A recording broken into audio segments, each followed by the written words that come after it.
Welcome to KennyRoy.com. I'm Kenny Roy. This is the lecture for the month of July 2013, and it is Polish Workflow Part 2. And I am I'm very appreciative to DJ Anderson for sending in his animation file and donating that to the cause so that we can take a look at some more Polish workflow. Now, this is sort of a continuation. It's sort of independent as well from the other Polish lecture that I did, where I polished another animator shot. This time I'm going to be focusing a little bit more on order of operations. That's what was asked for, was a little bit more of those order of operations. Now, polish is the stage of your workflow that you get to the least. And I wanted to start off right in the beginning, first of all, by saying, you know what? Let's break that. Let's actually make it so that you polish as much as you block, meaning you finish everything that you start. And no more of this, you know, starting something epic and only getting it halfway done and then, you know, giving up on it. No more of that, all right? And how do you do that? Well, you take my advice. And like I said in the Staying Motivated workflow, or not workflow, article series, you actually take on shots that you know you can finish.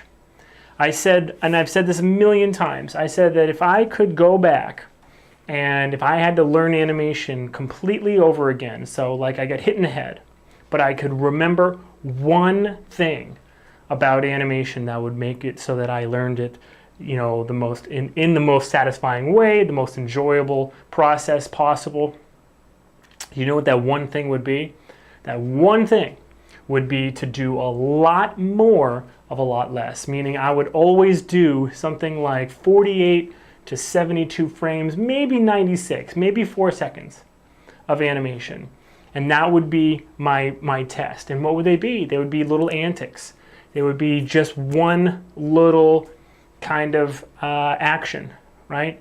Someone lighting a cigarette, someone burning themselves on a stove, someone opening a door with character, you know, taking a deep breath and opening the door, someone closing the door, really angry, you know, charge all of these antics with character while you're doing it as well. Not just the physical motion, not just the mechanics, but you're also giving yourself a little bit of good practice in charging an action with that character.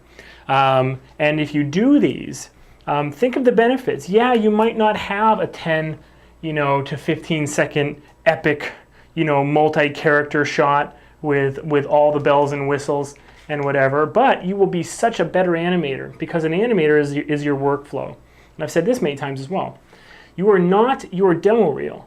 Right? Because your demo reel, you took as much time as you possibly could to make it. By definition, you took as much time as you had to make it as perfect as possible. What if what if you don't have as much time as you want? What if you have, and this is way more likely and normally the case, what if you have only enough time that the director or the producer says you have? That is how much time you have, not how much time you have.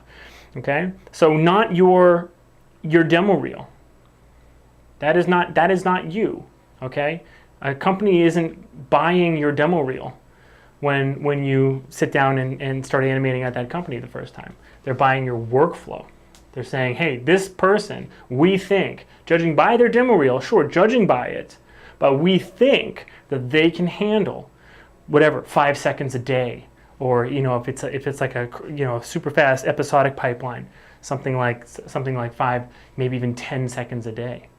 Okay, if it's a feature film pipeline, a little bit shorter, you know, 1 to 2 seconds a day.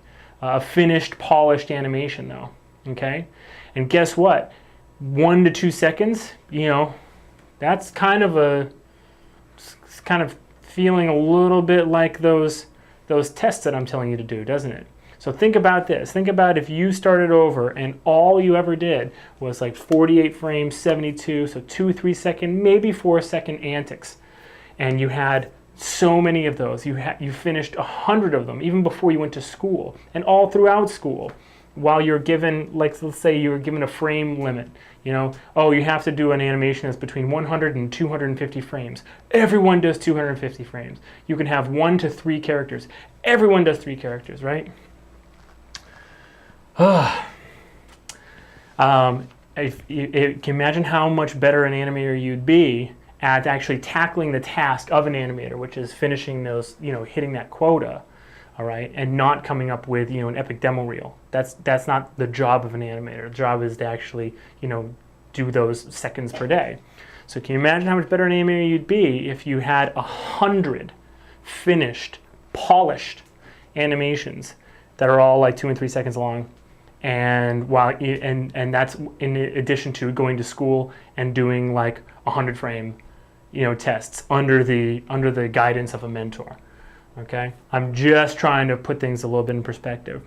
So this being the Polish Workflow lecture, part 2, I have to just re-emphasize, because I don't feel like I emphasized enough the first time, that in order to get to polish, you've got to start doing these little tests. Okay, you've got to start doing these little tests, because part of workflow is also entering into the phase at the right time. So even if you give yourself a lot of time, but then you take on something like 11-second club with like 2 characters and it's 11 seconds, so it's like 264 frames. We're talking about an extreme amount of animation. I've never had an 11-second shot on the job. I've never had an 11-second shot. I've never animated anything that's 11 seconds professionally.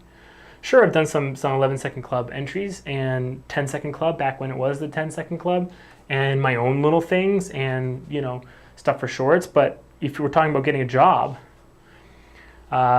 those kinds of shots are few and far between. So what's the point? Point is, if you get to the point of polish, you need to have used workflow to get there, and you need to continue workflow on the way out. Okay. Now, I would say that this is the perfect. The animation that I was sent was perfect in terms of the length and the kind of antic it is. It is 45 frames, fantastic. It is it's a death animation. Guy, it looks like he gets shot in the head and then he dies. And he uses groggy, which is hilarious, because who would want to shoot groggy in the head, right? But no, it's absolutely perfect for our purposes. It's the exact kind of thing that you would want to do.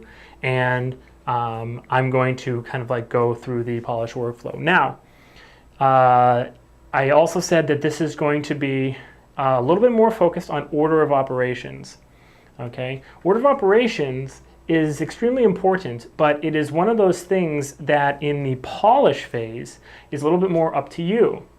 There are only things that you shouldn't do more than you should. Meaning, if you're a professional animator and you have a workflow that works great for you and you're finishing your shots, no one's going to tell you, hey, that's you know, you're not doing it right, right?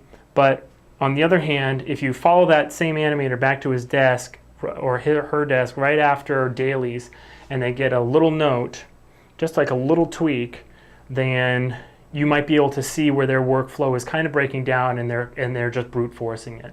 Like, I had a guy that I knew at Weta that every single time that he would get a shot, a note on a shot, he would kind of have to go and sort of wall everything off and delete just that little section. It was not a very strong editor. Thing is, though, his animation ended up looking great. But since I knew him and I knew him well, I was able to kind of watch how much his workflow was like working against him. And in the end, something that might take, you know, a couple hours maybe if you had really solid workflow, ended up taking this guy normally like the entire day. And if it was due the next day, then he would have to stay at night all the way until it was done. Right? Well, we all have to wait until our shots are done. We all have to do that. But the point I'm making is that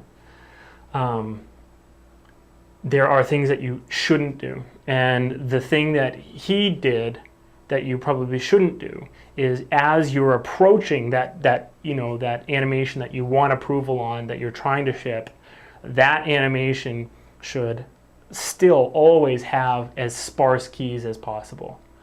So you kind of want to kind of engineer the note process so that the very last thing that the director will even ask for is that thing that will kind of nail your animation down. Meaning, if they're like, hey, we need a little bit of like, just like a little subtle wiggle, like as he breathes, right?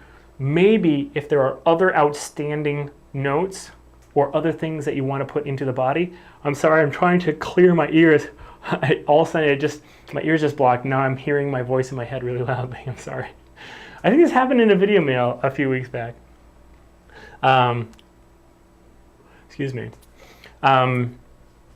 Then if you have that situation, then maybe what you want to do is try to save that and sort of work with the director, your supervisor, whoever's asking for that, and say like, yeah, I'm going to add that very, very, very last. Let's get everything out of the way. Let me add that last. Because if you just run back to your desk and put in that little micro shake, and there's something else like on the body, like an overall thing, and even like the director hasn't seen it, and this has happened to me. Okay, so like the director hasn't even approved this action, and then I'm putting like this little like shake on it. You're going to end up having to almost redo all of that polish every single time. So in overall, the way I'm going to approach this is I'm going to try to very, very, very, very first thing right off the bat. I don't have the planning materials in front of me, but I can imagine what they are looking like. Very, very, very, very first thing I'm going to do is I'm going to add some breakdowns that kind of honor those choices, that try to bring it back to what I think is the strongest version of the animation in its current state. You want to try to, if you can, always work like referring to your planning materials. You always want to, if you're driving away from them, you always want to have them in the rearview mirror, so you can always like keep on working and be trying things, but still keeping one eye on what that initial inspiration was. I feel like I have a good idea of what that is here. Second thing I'm going to do is I'm going to then start offsetting, and offsetting with the focus on tempo. Remember what we talked about in the last lecture, animating with tempo, which is making those timing decisions that are the strongest and making them in the order that they will actually sort of deliver the most energy or the most punch to your shot, all right? And not doing them out of order. And out of order is like the natural order, because it like if you're doing it kind of straight ahead, even if you're working pose to pose, even if you're doing it like, okay, you know, frame 4, frame 8, frame 12, like on 4s, that might be the complete wrong order.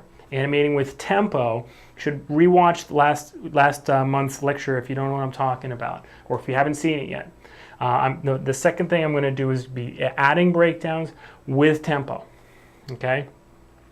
Making sure we're keeping that tempo up, all right? And then going down the list, down the order of importance of these moments, and experimenting. The thing that you'll also see is that even in polish, I'm experimenting all the time, all right? That's the great thing about working with sparse keys, animating with tempo. It's really, really easy to make some big adjustments in late in the game, okay?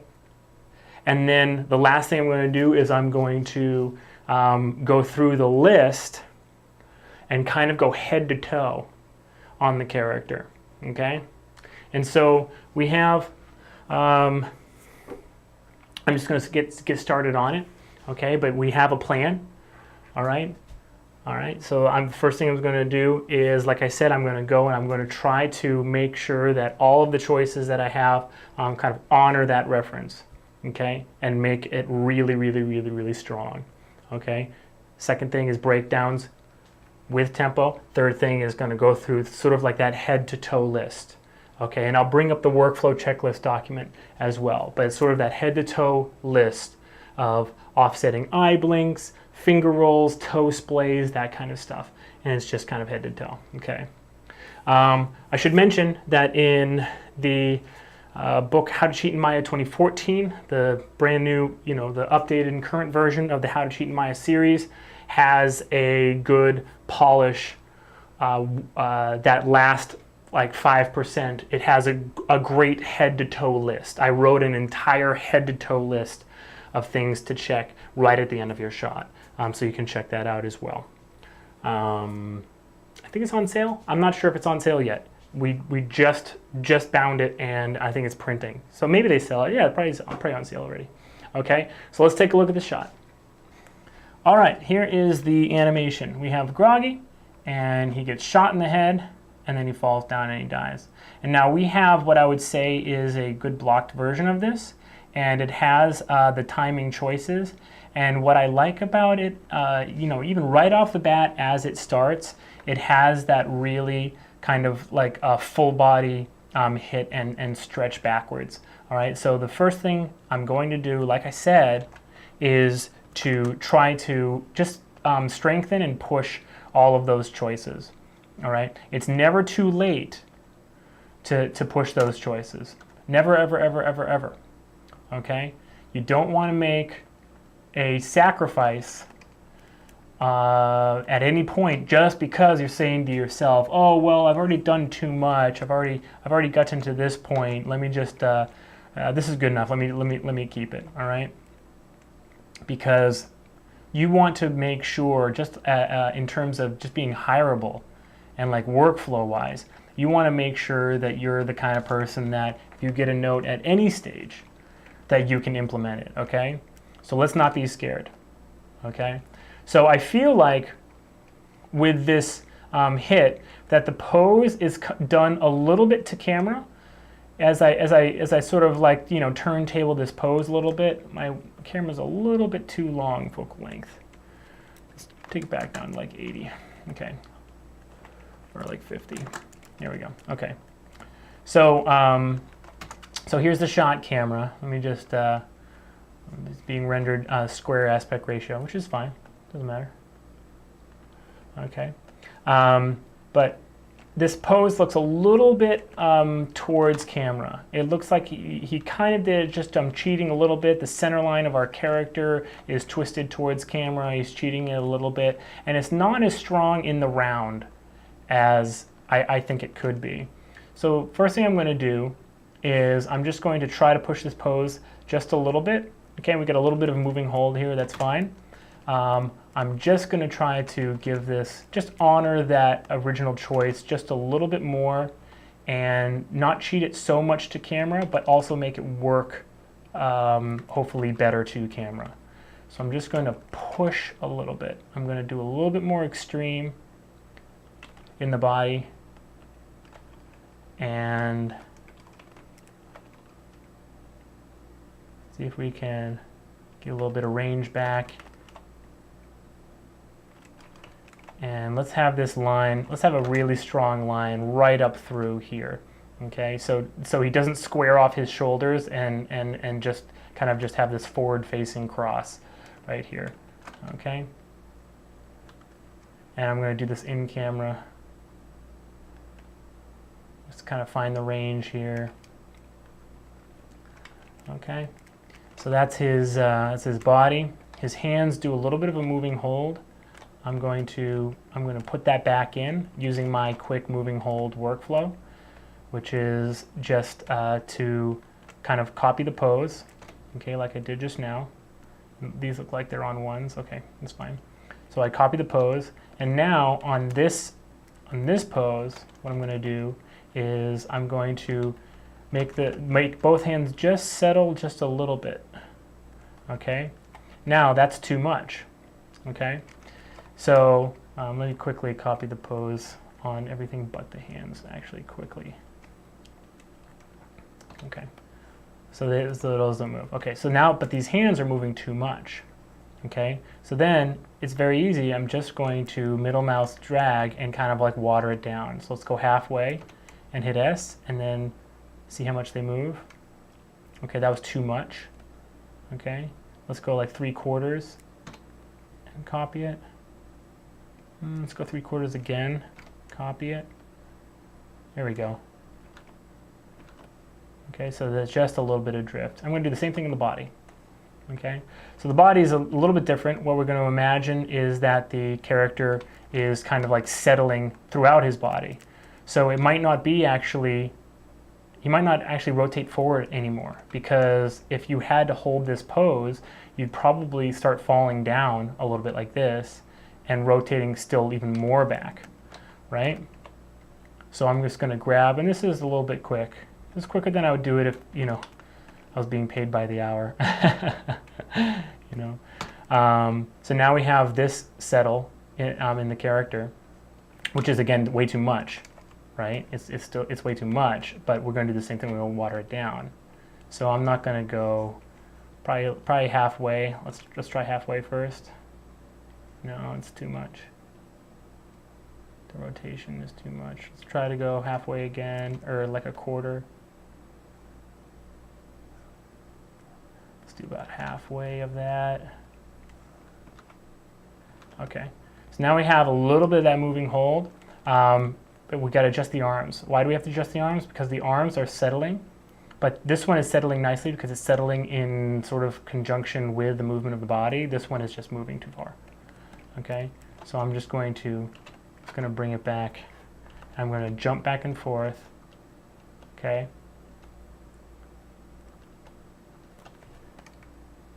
There we go. Now it's moving nicely relative to the body. Okay. Okay. And then the next thing that I found that was really kind of cool was that already the timing kind of feels a little cartoony. It kind of feels like he gets hit. It's like and then slap, and a slap. I feel like we're not going too cliche by doing a little bit more of a by the book kind of like overlappy flop and slap.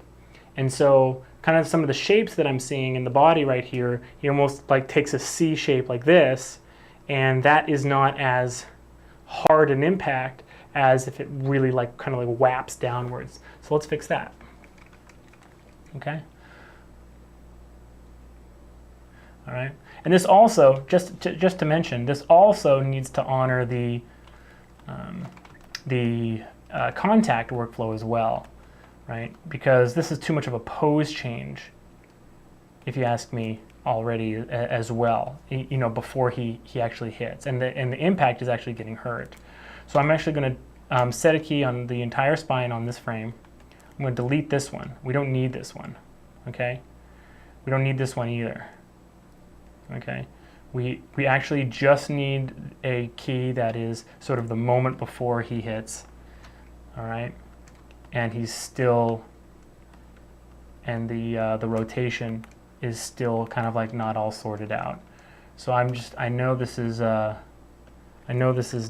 you know, could introduce a little bit of like problems like gimbal and whatever, but I'm just going to zero everything and kind of bring it back. And you know what, I'm actually, that's kind of my workflow as well.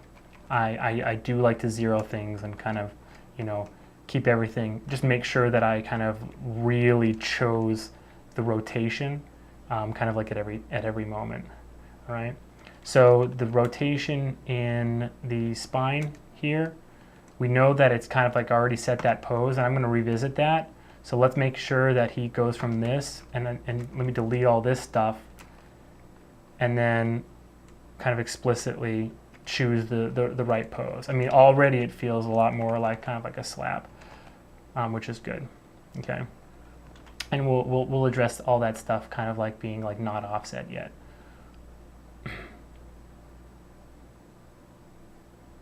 Okay, so I would say that is enough kind of like redoing stuff. There's always a point right after you're done like blocking your stuff and you have a couple breakdowns and you're like, okay, well let me try to start really refining this, where you have to ask yourself, okay, but should I you know, now that it's all in there and I have I've staged the fight that always happens between timing and posing, and they're fighting right in front of me, in my scene, because that's what always happens. That's kind of how an animated scene comes together.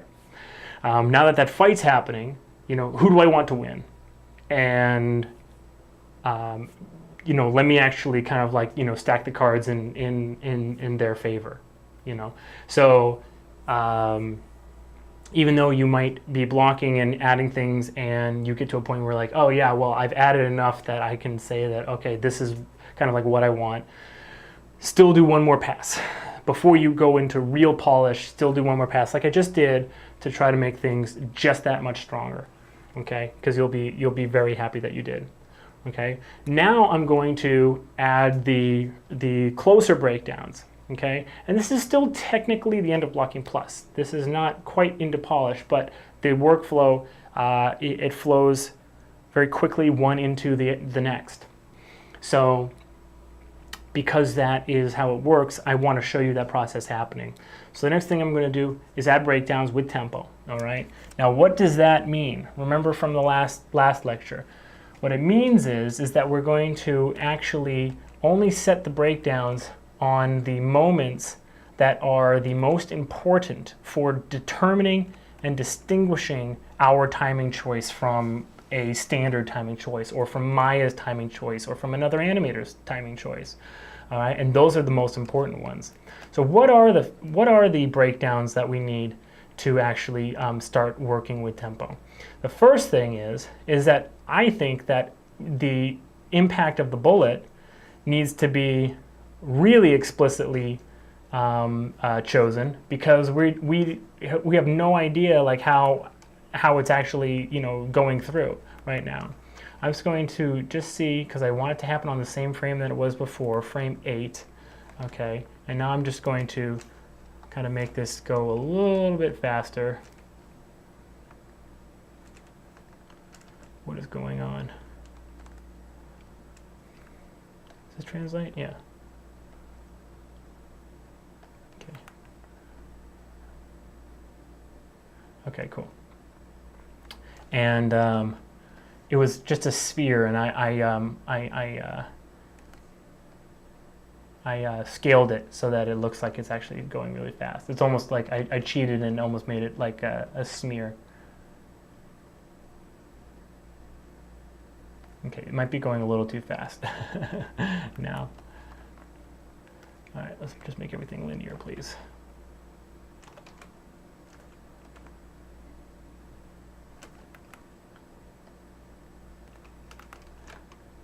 Let's just make sure there's just one frame in there. That makes sense here, right?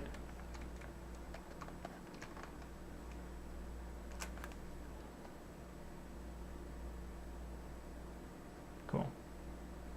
Okay, so it impacts on this frame, and so the first breakdown that I actually need is the impact to choose the timing of the head kicking back, right? So it impacts on this frame, and then frame 10 actually becomes my first breakdown. Okay, so I'm going to, and if you're paying attention at home, then frame 10 actually becomes sort of my first offset as well.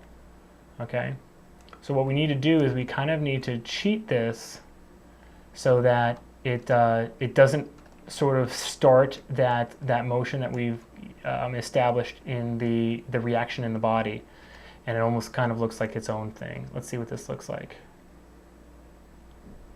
Okay. All right, and now he's clearly already standing up too much, so let's tone that down a little bit.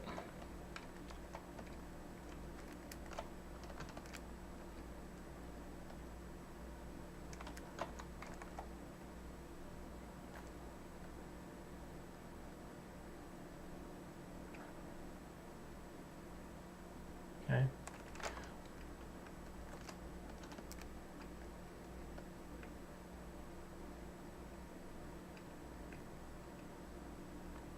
Okay. Now, what's the next one? Okay, what's the next breakdown in this first action? Okay, that most clearly distinguishes our timing choice for what's going on. All right, is it the sort of anticipation before he goes into the next action? Is it the overshoot? Is it the timing of the overshoot on this impact? Or is it somewhere in the middle? Is there something in the middle where he kind of ends the overshoot and begins the anticipation that is kind of an in-between that is like the midway point? What is it? What is that actual moment? Okay? If you want to think about it, if you want to pause the video and think about it, try to ask yourself, which one should I be working on right now? Should I be working on this? I'll give you three choices. The overshoot, the end of the overshoot, the somewhere in the middle that connects the overshoot to the, kind of is the where he starts changing direction, or the actual anticipation of him falling down. I'm going to say it's the end of the overshoot, and here's why. And this is just coincidental that it's lining up with kind of them going in order. Okay, you still need to ask yourself this question every time. And the reason it's the end of the overshoot is because I want that to be the beginning of the anticipation. All right, I'm going to see if I can connect those things. I always love it if I can. One motion goes into the next. But let's see here.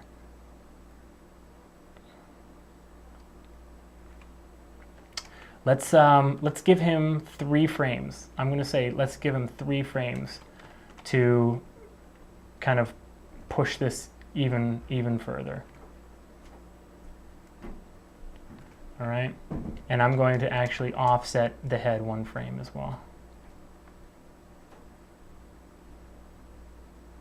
All right, and then it starts coming back. Okay. All right, it looks pretty funny and pretty cartoony. In pose, I might have gone too far. I might have gone too far in pose, but also if you look to camera, see how like backwards motion gets lost in foreshortening, right? So this huge amount of motion that we're actually seeing right here, look at all that. All right, in camera, a lot of it gets lost to foreshortening. It's really only the lateral part, the lateral component of that movement that we're really actually seeing. Okay, so let's now remember, when we're adding breakdowns, we are experimenting. We are using the massive, immeasurable benefit that CG affords us as animators to make some pretty wild experiments in as little time as possible and then judge the results. I've always said the best animators in the world are the best animation editors in the world. They throw together a version and they experiment with it and they just throw 10 at the wall, and whatever sticks, that's what they go with, right? The only difference between them and you is not taste. You guys have great taste. You can pick out amazing animation, right? You get inspired by that amazing animation as it's the same way they do, okay? And they see in their head the same thing that you see in your head. Only difference between them and you right now is that they can do 10 versions and pick the best one in the time that it takes a beginning animator to do 1 version and just be stuck with it because that's all the time that you had. It's just that 1 version. It's as good as you can do right now, okay? That's the difference. So we're going to try to make like a professional. We're going to try to make like a pro here and do enough experimentation that it's almost as if we're getting 10 versions and then just picking the best one. How easy is that? It's super easy. Okay, so let's kind of judge that timing choice right now, and I'm just going to kind of constrict the timeline to this frame so we're not getting too far ahead of ourselves.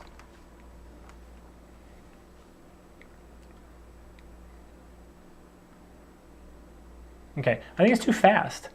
I think it doesn't really show how heavy his head is if he's able to bring it back so soon. Also, it's really good to delay it because it'll work better as being part of the anticipation for the slap down, right? So if it's one line kind of backwards and it's like really hard to wrench his head back forward, I think that will look better. Okay, so that's what we're going to do. Now, notice how I didn't just animate this once and I'm like, oh, this is perfect, and now I'm moving on. Right? It's not how you do it. Spline those.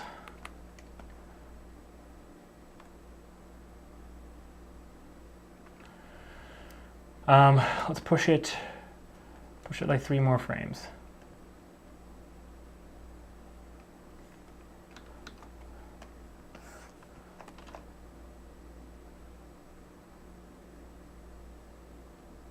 Okay, and the head, now nothing's happening in the body, and that's fine because when I'm going to use it, I'm going to use the timing of the head to inspire what I do in the body and fix the body and get the body done. Let's try this. You know, let's make frame 18 the new frame 20. Let's do that because why not? Just experimenting.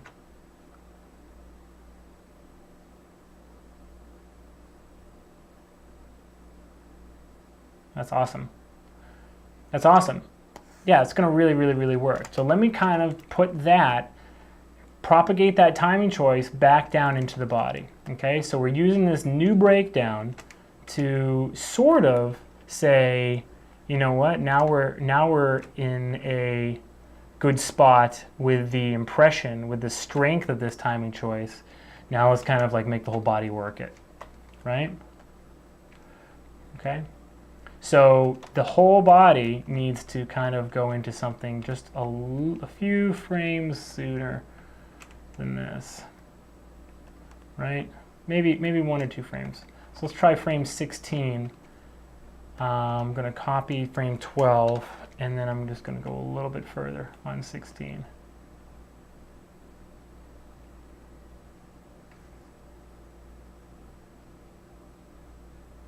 Still, and still, it's because the head is moving back further than everything else, it still keeps that, you know, impression that the head really is kind of driving this whole thing. Whack, it hits his head and it really takes him backwards. Okay, we might fix this breakdown. It's a little bit of a dull breakdown. It's almost a little bit like what Maya would give us.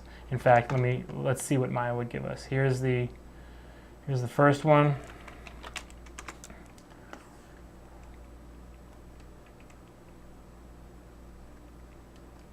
Okay, now we delete. Okay, it's not far off of what Maya wants us to have, especially in the rotations here. We can propagate those rotations a little bit more uniquely down the spine, okay, by doing this, right? So it's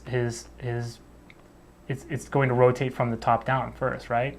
So this might be a fine rotation for up here, but let's actually bring his hips and whatnot actually back a little bit.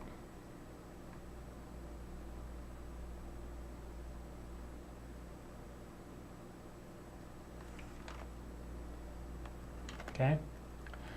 All right, let's go back to our camera. Watch how things are coming along.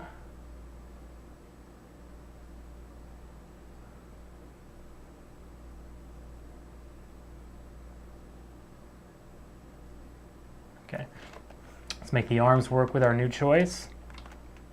No big deal at all. These are easy to kind of polish back into place. Should move with the body. I think the body stopped moving on 16, right?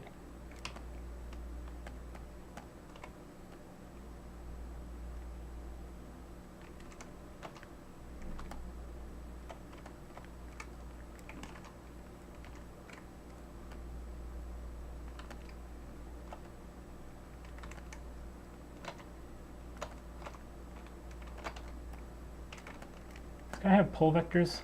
Oh, arm twist. There we go. Just making it a little bit more attractive in pose.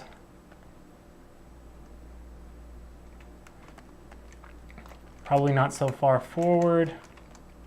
When it gets down to it, I'm going to just water the keys. I'm just going to water down the keys to make that work.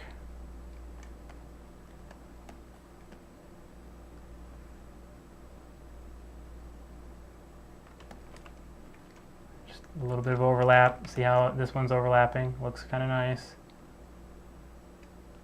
Okay.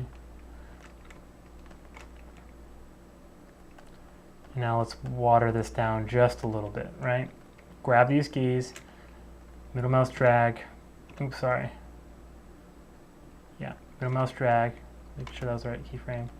Bring them forward, both forward. Is that too much? Yeah, it's too much. I halved it. There we go. That looks pretty good. All right, but I'm not going to decide now. I'm not going to decide without watching it. That'd be silly.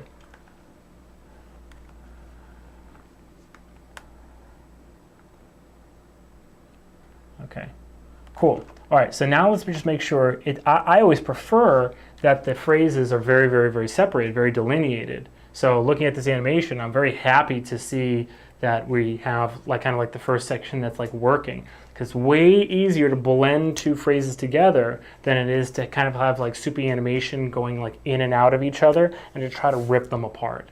All right, and we kind of want, you know, snappy animation. That's what everyone says. So. And it's more appealing to the eye when you have those, you know, quick ups and quick downs. So this is a good shape, and just like as a side note, this is good shape. Okay, so we've added basically breakdowns with tempo according to, you know, what was most important there. All right, we weren't just going and this is kind of what I see. You know, I especially when I was mentoring. I would just hear the students say like, hey, I just turned in my work, you know, I got it down, you know, I kind of broke it down. You know, that's the verb of breakdowns, right? I broke it down to, you know, I broke it down on 4s, and some sections I broke it down on 2s. Well, that's okay, but if you have like 2 poses and you're just going halfway and putting like a breakdown there, what are you actually really accomplishing? All you're kind of doing is behaving like Maya does and trying to make up for the fact that you might not have focused on the right breakdown to begin with later on. And it's always better to do something right the first time than to you know, fix it. And I always say as well that kind of your choices, as subtle as they are, and sort of like no matter how much you kind of take on, you know, a really strict attitude of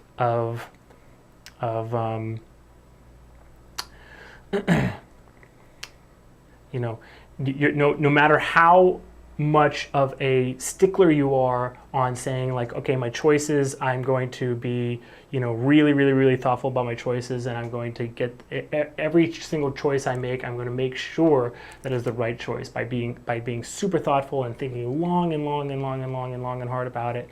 No matter how much that is you, your choices will always live on through the end of the shot, and you gotta just know that even if you think that you are making the absolute right choice, if it turns out to be not the right choice, then it's going to somehow, there's going to be an echo of it, like an artifact in your scene.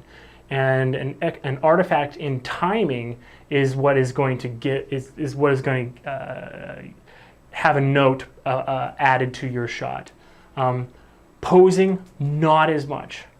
Posing, not quite as much. And I know the posing aficionados out there are going like, Roy, you know, pissed off at me. But no, it really is true. Something will get kicked back because it's too light, or the guy doesn't move fast enough, or there's not enough weight. And weight is 88% timing, and only, crap, what have I done? 12% posing. That was a close one. I almost said the wrong number. So many things, okay? Lip sync. Lip sync is not, you might think to yourself like, oh, when I get like a lip sync note, is just because I had the wrong like mouth pose. Nope. You had the wrong, 85% of the time you had the wrong timing on the jaw and the wrong timing of the corners of the mouth going from narrow to wide, or from wide to narrow. That's it, okay? So that's why I'm advocating animating with tempo. Okay, you gotta set tempo. Okay, so anyway, as I was saying, We're on frame 22 out of 45, so we're exactly halfway. Okay, and now it's time to kind of tackle this fall. Okay, so let's move our timeline a little bit forward, and let's look at how this fall is working. All right. Again, I'm going to add breakdowns with tempo. What is the most important part of this fall? Should I add a breakdown after he hits that kind of shows his whole body kind of like bouncing a little bit off the ground? Should I add a breakdown? Should I sort of fix these breakdowns that are in the middle right here to make the poses a little bit stronger? Maybe to camera. This one with the straight arms is not working very good at all, though these arms were with the old spine posing, so there's no harm there. What should I do? If you want to think about it for a second, pause the video and think about, like, where's the first thing that I'm going to do? What is the most important thing that I'm going to do in terms of that experimental breaking down of the timing to even finer detail? Okay, why don't you think about that for a sec? Okay, so the first thing that I'm going to do is I'm going to simplify and make a single breakdown for the fall that I can move around and kind of judge, is the fall happening snappy enough. Okay, and so basically what I need sort of like the halfway down pose, and I'm going to just move that around. All right, because there's a key on every frame on every controller in this fall right now, which is a fine way to do it if you are very sure about your timing. I'm not sure how this looked in the initial stages, like the very beginning of blocking. So I'm going to set a key in frame 20, which is what we already had, and the impact is frame 26. So I'm actually going to choose, let's say, frame 23. Okay, so I don't need 21 or 22, and I can just really just work this. But as much as I kind of have been, knocking down posing, we do need to make sure that for the most part this has that really kind of strong flapping feeling to it. Okay.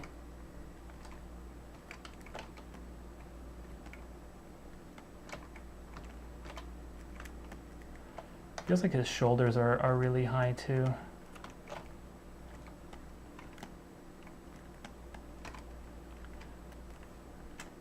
Make sure there's no translation on this guy.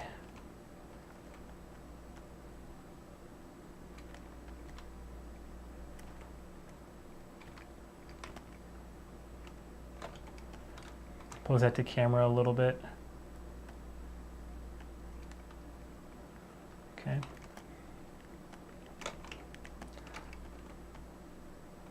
Lift this shoulder and drop this one.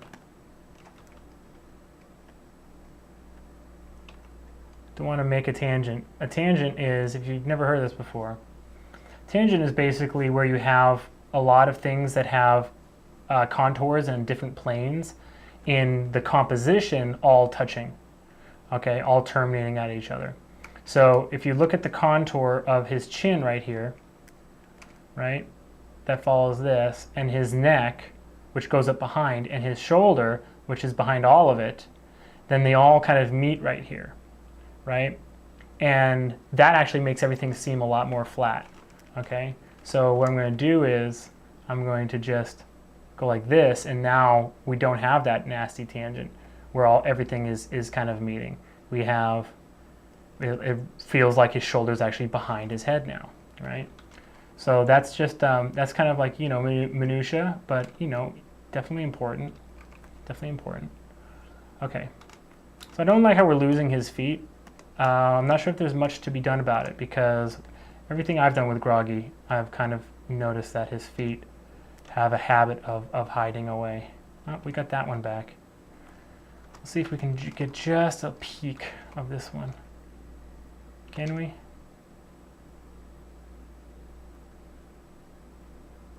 That's fine.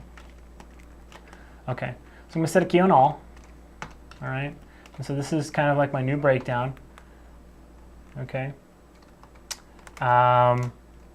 and now we're going to kind of use this as the way to time our entire fall, okay?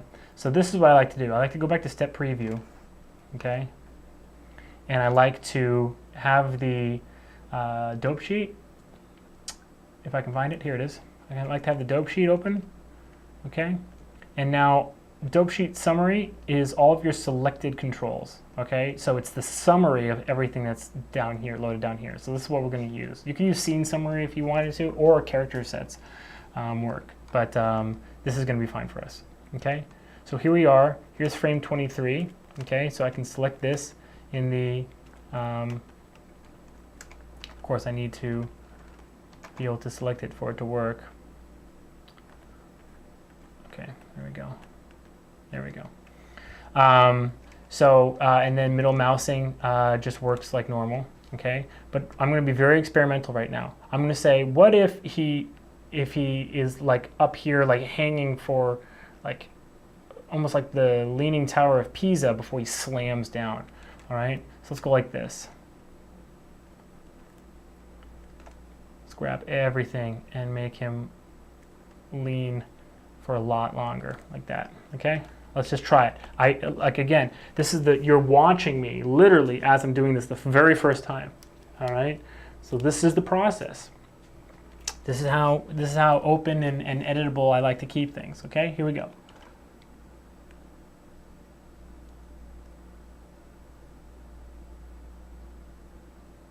It's got some merits. It's got something to it. Let's try it the other way. Let's try it. He's standing almost straight up, and then he slams down really quickly. Ooh, I know you like that a lot better. I know you do. I can feel it, okay? I can just hear you screaming at the screen, you know, through KennyRoy.com right now, all right?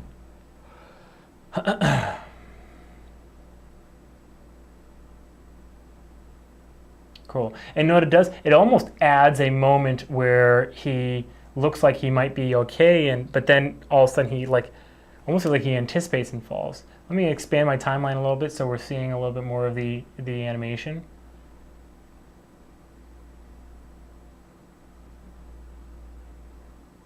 Yeah, this is a very successful experiment already. Cool. All right, so I'm going to say that's good, but we're never done experimenting until we've seen, you know, at least a few options. So let me just make this a little bit, I know this looks boring because it's exactly halfway now, but let's just watch it. No, it was better before. Cool. All right, so now satisfied with ourselves that we have a cool experiment, what do we need to do? Well, the idea was that he's up here for a long time, but we're in step keys. So we need to know that if we come out of step key preview, that it's going to just linearly go to here. So that's no good, right? So what do we have to do? We actually have to set a key right here and give ourselves like maybe a 2-frame transition to this new slam, okay? So I just set a key again on 26, which is just a copied pair, all right, that we will edit into a moving hold. Then I turn off enable step preview, and then we should have pretty much, you know, what was inspiring us in step already. Okay, this is cool. So now, like I said, it's always easier to blend together the phrases than it is to separate them. Okay, so that's what we're going to do real quick. We're just going to blend these together. So we have this one, and I'm going to just have him drifting forward. Let's just delete these real quick. Just drifting forward just a tiny bit.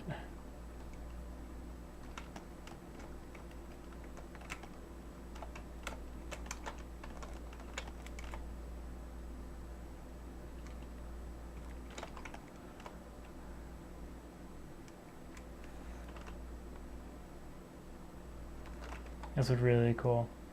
If we wanted it to be even more complex, then we could actually add a layer where there's almost a double bounce in his head. So he goes like this. So I'm just going to really quickly show you what that would look like. Wham.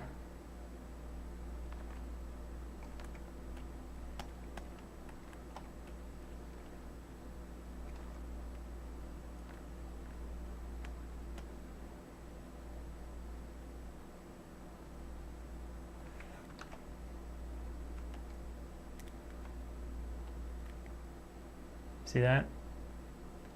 And just for the sake, just for fun, just because it was fun, it is easy to put in and fun to see, I'm going to keep it in there, but I'm just going to tone it down a little bit. Okay? So I'm just going to water it down just a little bit, maybe 2 frames.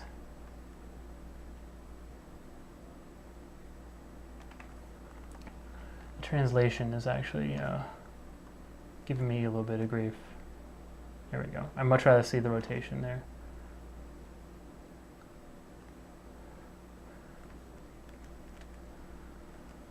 Okay, cool.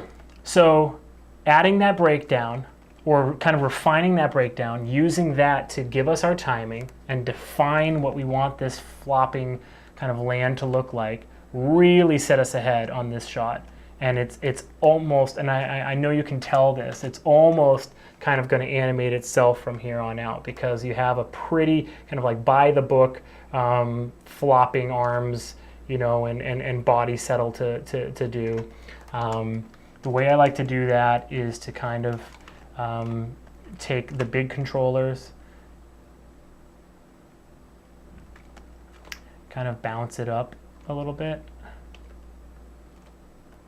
and rotate it back down so it's still almost just touching. You don't have to worry about these weird geometry things that are happening.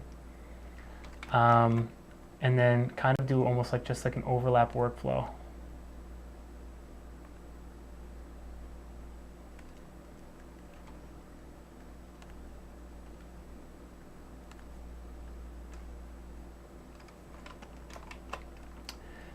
And since that big shape is kind of dictating what happens in the head and the neck, I'm going to set some keys right after I've done that in the chest. I'm going to set some keys on this.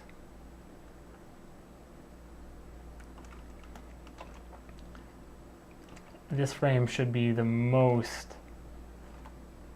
pushed so that it really feels like he slams his head.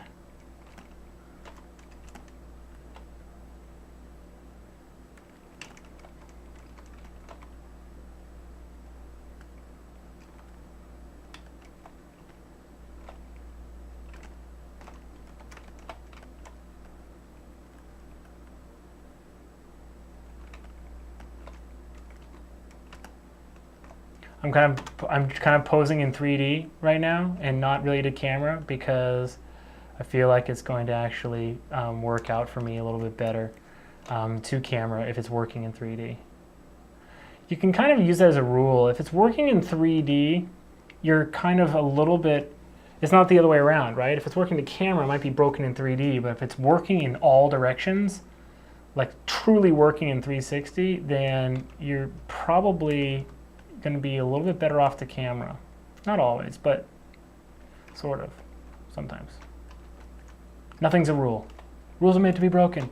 I love it when I'm listening to somebody talk about animation or film or whatever, and they always tell you all the rules, and then the very last thing you're like, I bet you they're going to say rules are meant to be broken. Well, I try to, if I can, on kennyroy.com, tell you which rules should be broken and when. So I don't like to just say like, oh, this is a rule, but it's meant to be broken, so aren't I clever? You should be reaching out for the ground a little bit more.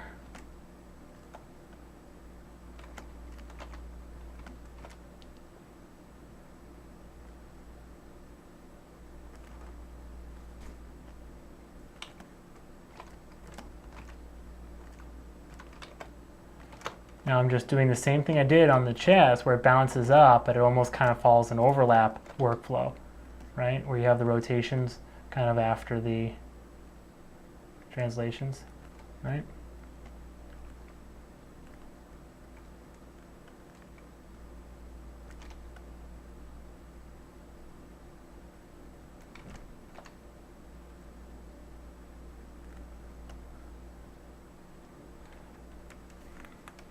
I just don't like this moving so far back in Z.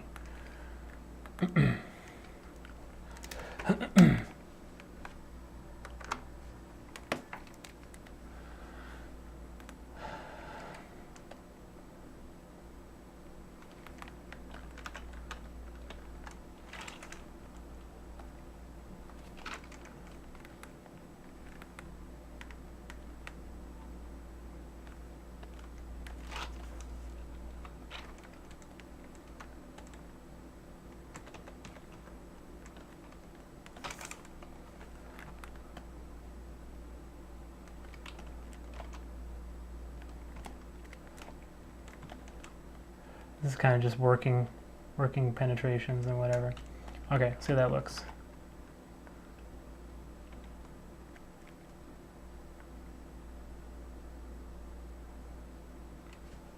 Okay, because in the interest of time, I don't think you want to watch me do that to every side. I'm going to just move now on to doing some of those things that are in the list of the last things you want to do in polish for the last 5%. Okay, so let's do that. So one thing would definitely be to make sure that your facial animation, like things like your eye line, are working for your character.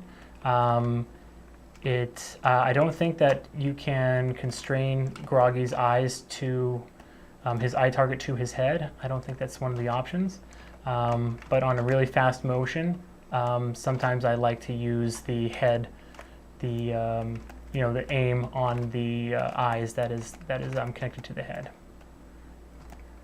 Check it on each frame. It's fine to animate this on ones. Looks like it's gotten very off track at some point here, so I'm just going to delete this and just leave it there.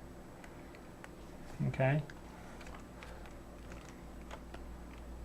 It's kind of cool that his eyes roll back in his head when he gets shot, but let's make sure that the audience feels like they roll upwards.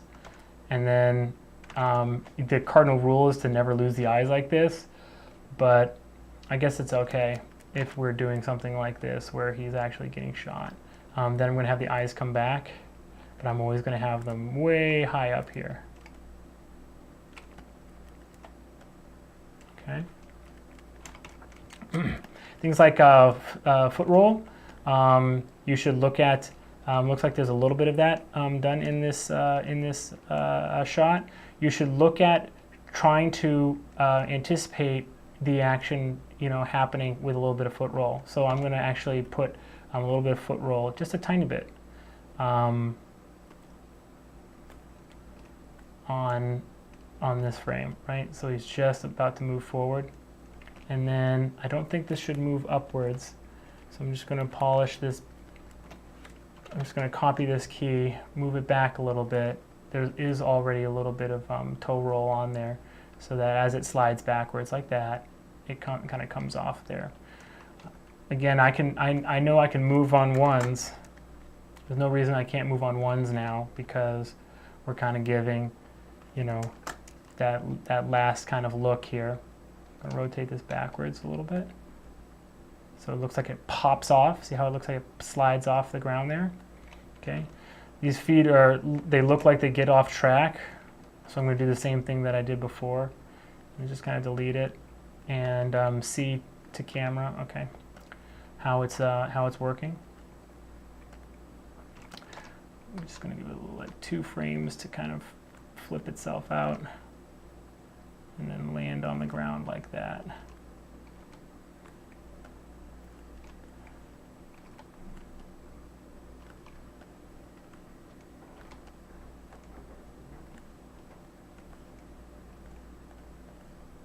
Okay.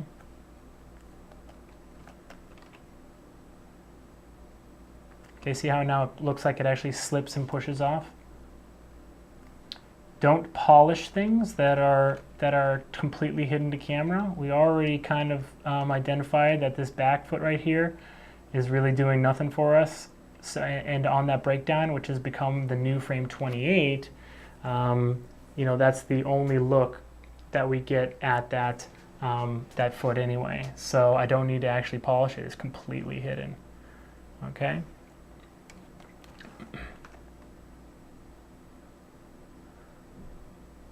Okay, now I'm going to look at the hands, And I'm just gonna let's do this, let's do the screen right hand.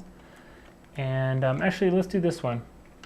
So again, you can do it on ones because I know exactly kind of what I'm getting. And I'd like the hand to actually have basically a super spread pose on this frame here, because I don't know, I kind of want to make it look like he's really reaching out like that.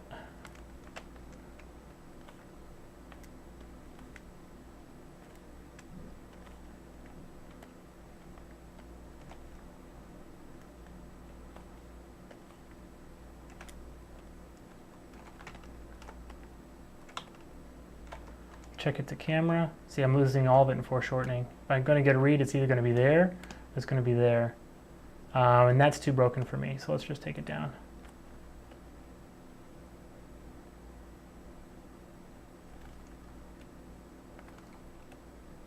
Work it to camera a little bit. Okay.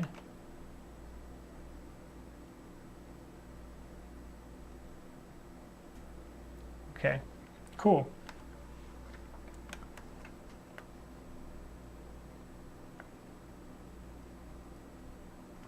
Awesome. I think what I'm going to do is, I'm going to stop here. What I'm going to do is I'm going to continue working on this shot, and I will make it the part 3 of the polish, which will be the lecture next month. Kind of what I'm just seeing is that we have a lot of curve editing to do, and that is definitely worth mentioning. So I think I'm very happy with how we've taken this kind of from blocking plus to the beginning of polish. But before, I don't want to rush. That doesn't do you any good. And I am actually interested in getting this shot actually to a pretty cool place. So let's stop it right here. And next month, I will give you the final version of this shot in all its glory, with all of that awesome polish on there.